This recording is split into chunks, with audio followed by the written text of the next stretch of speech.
কোর্টের বাইরে ব্যান্ড পরা যায় না, কিন্তু তারপরেও আমি কেন পড়েছি সেটা আমি যেমন ভালো জানি, আমি আশা করি মাননীয় স্পিকার আপনিও বুঝতে পারছেন আমি কেন ব্যান্ড পরে এসেছি। এইখানে নিষেধাজ্ঞা দেয়া নাই যে কোন পোশাক পরিহিত অবস্থায় এখানে ঢোকা যাবে না বা ঢোকা যাবে।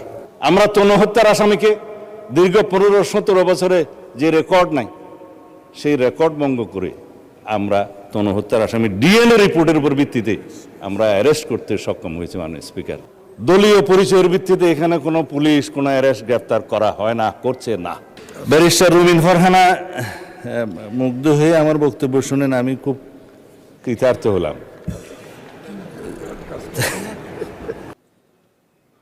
জনাব মোহাম্মদ নুরুল ইসলাম অনুপস্থিত। ব্রাহ্মণবাড়িয়া 2 আসন থেকে নির্বাচিত মাননীয় সদস্য রুমিন ফারহানা, আপনার সময় 2 মিনিট। ধন্যবাদ। মাননীয় স্পিকার আপনাকে ধন্যবাদ। মাননীয় স্পিকার আমি খুব ভালো করেই জানি কোর্টের বাইরে ব্যান্ড পরা যায় না, কিন্তু তারপরেও আমি কেন পড়েছি সেটা আমি যেমন ভালো জানি, আমি আশা করি মাননীয় স্পিকার আপনিও বুঝতে পারছেন আমি কেন ব্যান্ড পরে এসেছি। মাননীয় স্পিকার, স্বরাষ্ট্র মন্ত্রণালয়ের কাছে আমাদের এবারের বরাদ্দ তারা চেয়েছে 31,098,85,15,000 টাকা। মাননীয় স্পিকার, আমি একটু বিনীতভাবে কয়েকটা পরিসংখ্যানের দিকে আপনাদের দৃষ্টি আকর্ষণ করি। মার্চ এবং এপ্রিল মাসে সারা দেশে হত্যাকাণ্ড রেকর্ড করা হয় 605টি। অন্যান্য অপরাধ একই সময় 294টি ছিনতাই, 90টি ডাকাতি, 196টি অপহরণ, 2214টি চুরির ঘটনা, 129টি পুলিশের আক্রান্ত হবার ঘটনা ঘটেছে। নারী ও শিশু নির্যাতন 2 মাসে 3,496টি নথিভুক্ত করা হয়েছে এবং সারা দেশে প্রতিদিনে গড়ে 10টির বেশি খুনের ঘটনা ঘটছে, খবর দিচ্ছে ডেইলি স্টার এবং বণিক বার্তা। এই যখন আমাদের সিকিউরিটির অবস্থা, এই যখন আমাদের আইন শৃঙ্খলার অবস্থা, তখন আমরা এই মন্ত্রণালয়ের জন্য দাবি তুলছি 31,098 কোটি। মাননীয় স্পিকার, পাশের থেকে আমার একজন সহকর্মী বলছেন এটা আরো বেশি হওয়া উচিত। সম্ভবত মাননীয় স্পিকার, পুরো বাজেটের সবটাই যদি স্বরাষ্ট্রমন্ত্রীকে দেয়া হয় বা এই মন্ত্রণালয়ে বরাদ্দ দেওয়া হয়, মাননীয় সদস্য প্রস্তাবটা করেন, টাইম ইজ রানিং আপ। তারপরেও কতটুকু উন্নয়ন হবে এই মন্ত্রণালয়ের আমরা জানি না। স্বরাষ্ট্রমন্ত্রী যখন বক্তব্য দেন সারা দেশ মুগ্ধ হয়ে শুনে। মাননীয় স্পিকার, আমি একজন আইনের শিক্ষার্থী, আমিও ওনার ডিবেট মুগ্ধ হয়ে শুনি, কিন্তু ওনার এই মুগ্ধতা যদি উনি ওনার মন্ত্রণালয়ে ছড়িয়ে দিতে পারতেন এবং তার মন্ত্রণালয়ের কাজের মাধ্যমে, তাহলে আর এটি ছাঁটাই করে 1 টাকা করার প্রস্তাব আমি রাখতাম না। ধন্যবাদ মাননীয় সদস্য। আমি এখন মাননীয় স্বরাষ্ট্রমন্ত্রীকে ছাঁটাই প্রস্তাবগুলোর উপর বক্তব্য রাখার জন্য আহ্বান জানাচ্ছি। ধন্যবাদ মাননীয় স্বরাষ্ট্রমন্ত্রী।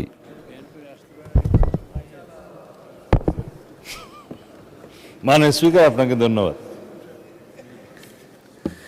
আমি মনে করছিলাম স্বরাষ্ট্র মন্ত্রণালয় সংক্রান্ত এখানে ছাঁটাই প্রস্তাব যতজন দিয়েছে ততজনই আলোচনা করবেন।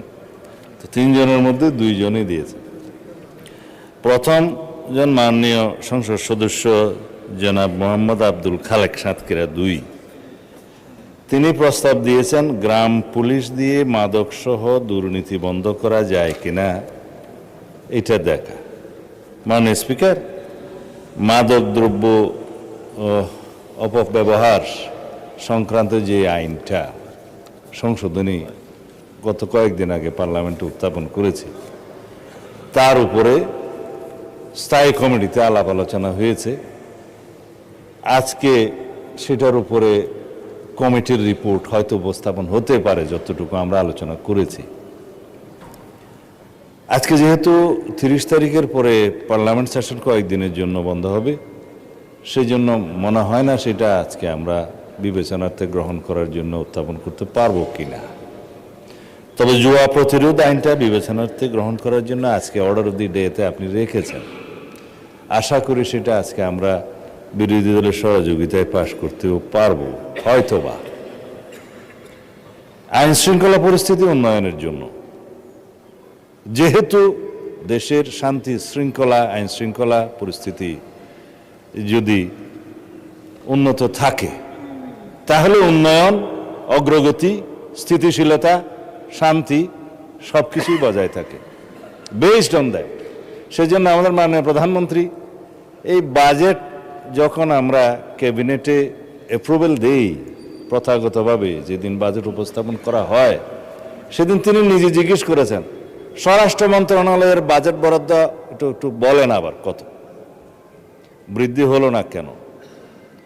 তা আমি বলেছি 5-7 কোটি টাকা গত বছরের চেয়ে বৃদ্ধি হয়েছে, তবে যতগুলো প্রকল্প এবং যতগুলো আইন আমরা উত্থাপন করছি তার প্রেক্ষিতে অর্থবিল হিসেবে মাদকদ্রব্য নিয়ন্ত্রণ আইনটা অর্থবিল, এগুলোর জন্য যথেষ্ট ব্যয় নির্বাহ করতে হবে আমাদের। সেটা এই প্রকল্পগুলো এবং আইনগুলো পাশ হওয়ার পরে আমরা সেই খাতে বরাদ্দ চাইব।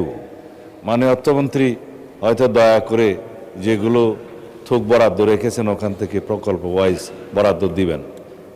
আইনশৃঙ্খলা পরিস্থিতির উন্নয়ন করার জন্য গ্রাম পুলিশ থেকে শুরু করে আইজিপি পর্যন্ত সবাই কাজ করে, পলিটিশিয়ানরা তার উপরে মন্ত্রণালয়, কিন্তু জনগণের প্রত্যক্ষ সহযোগিতা ছাড়া কোনো দেশে আইনশৃঙ্খলা পরিস্থিতি উন্নয়ন হয় না।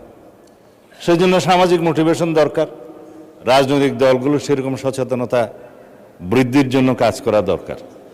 আমরা সংসদে যেভাবে সবাই আলোচনার মাধ্যমে কোঅপারেশনটা পাচ্ছি, আশা করি আপনারা সবাই সংসদের বাইরেও আইন শৃঙ্খলা পরিস্থিতি উন্নয়নের জন্য সেই কোঅপারেশনটা বজায় রাখবেন।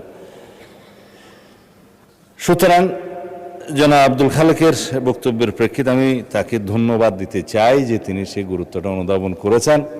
গ্রাম পুলিশ থেকে শুরু করে সর্বস্তরের মানুষ এবং শৃঙ্খলা বাহিনী সবাই মাদকসহ দুর্নীতি এবং জুয়া ইত্যাদি সামাজিক অপরাধগুলো দমনে কার্যকর ব্যবস্থা গ্রহণ করবেন, সহযোগিতা করবেন। মাননীয় সদস্য জনাব রুমিন ফরহানা, এখানে জনাব বলে ফেললাম, জেনারেল ক্লজেস অ্যাক্ট অনুসারে আর কি, সি ইনক্লুডস হি, লয়ারদের ভাষায় আর কি। আমি মাননীয় সদস্য সিনিয়র অ্যাডভোকেট জনাব জায়নাল আবেদিনের সাথে একটু ডিফার করতে চাই। পার্লামেন্টের এই হাউসে বাইরের কোনো বিধিবিধান চলে না, এটা রুলস অফ প্রসিডিউর অনুসারে চলে। এটা সংবিধানে হাউসকে সেই ক্ষমতা দেয়া হয়েছে রুলস অফ প্রসিডিউর প্রণয়নের জন্য। এইখানে নিষেধাজ্ঞা দেয়া নাই যে কোন পোশাক পরিহিত অবস্থায় এখানে ঢুকা যাবে না বা ঢুকা যাবে। তো সুতরাং তার এভরি লিবার্টি আছে সেই ড্রেসটা বা ইয়েটা পরার জন্য। হ্যাঁ, সুপ্রিম কোর্ট জুডিশিয়ারিতে তার নিজের মতো করে রুলস প্রণয়নের অধিকার আছে, সেটা ওখানে থাকবে। But the separation of power theory অনুসারে লেজিসলেচার এবং জুডিশিয়ারি একটা আরেকটাকে ওভারল্যাপিং বা কোনো ডিকটেট করতে পারে না। তাই আমি প্র্যাকটিসিং লয়ার না, সেই জন্য আমি বোধহয় একটু জুরিসডিকশন ক্রস করে ফেললাম আর কি। শোভন পোশাক পরাটা ভালো, এটা অতীব শোভন পোশাক। ব্যারিস্টার রুমিন ফরহানা মুগ্ধ হয়ে আমার বক্তব্য শুনেন, আমি খুব কৃতার্থ হলাম। আমি আরো কৃতার্থ হতাম একটু পরে বলতেছি। গত পরশু দেশের আইন শৃঙ্খলা পরিস্থিতি যেভাবে উন্নত হয়েছে সেটা ডাটা সহ, ক্রাইম রিপোর্ট সহ, খাতোয়ারি বর্ণনা এখানে দিয়েছিলাম। সম্ভবত আমার ওই মুগ্ধকর বক্তব্যটা আপনি সেদিন হয়তো শুনতে পারেন নাই, হতে পারে। তার মধ্যে ঐতিহাসিকভাবে বিগত 10-15 বছর, স্পেশালি 2025-এর রেফারেন্স সহ আমি ডাটাগুলো উল্লেখ করেছিলাম। ইন শর্ট দ্যাট খুনের চিত্র এই, ধর্ষণের চিত্র এই, নারী ও শিশু নির্যাতনের চিত্র এই, ডাকাতির এই সংখ্যা হিসাবে দিয়েছিলাম মাসওয়ারি। তাতে করে ঐতিহাসিকভাবে এই বর্তমান সরকারের দায়িত্বে আসার পর থেকে এই পর্যন্ত সমস্ত ডাটায় আমরা ঐতিহাসিকভাবে এগিয়ে আছি, মানে উন্নত আছে। সেই ডাটাটা আমি বলেছিলাম, আমি যেটা অন রেকর্ড এখানে বলেছি, সেই ডাটাটা ডিপার্টমেন্ট থেকে একটা ক্ষেত্রে বলেছি আমরা একটু পিছিয়ে আছি। সেটা হলো এই যে দর্শনের কেস রেকর্ডের ক্ষেত্রে আমরা একটু বেশি দর্শনের চিত্রটা পেয়েছি। তার একটা কারণ আছে, আগে ধর্ষিতারা রেকর্ড করতে যেত না থানায়, বা পারতো না, সামাজিক বা রাজনৈতিক বিভিন্ন হস্তক্ষেপের কারণে। এখন থানায় গেলেই অথবা অনলাইনে তারা জিডি সহ অন্যান্য কিছু দায়ের করতে পারে, এফআইআর দাখিল করতে পারে। এখানে কোনো ইন্টারফিয়ারেন্স নাই, যার কারণে নাম্বারটা একটু ইনক্রিজ হয়েছে।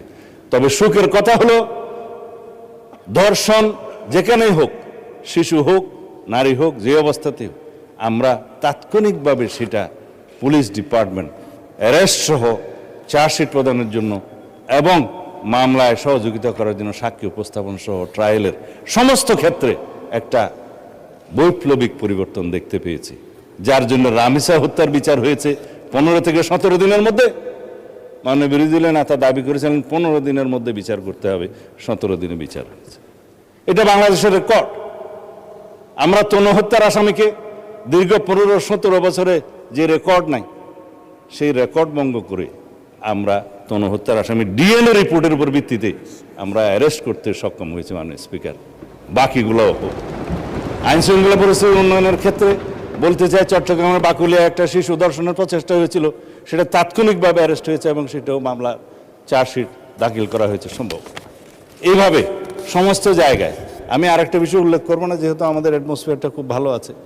দলমত নির্বিশেষে দলীয় পরিচয়ের ভিত্তিতে এখানে কোনো পুলিশ কোনো অ্যারেস্ট গ্রেফতার করা হয় না, করছে না।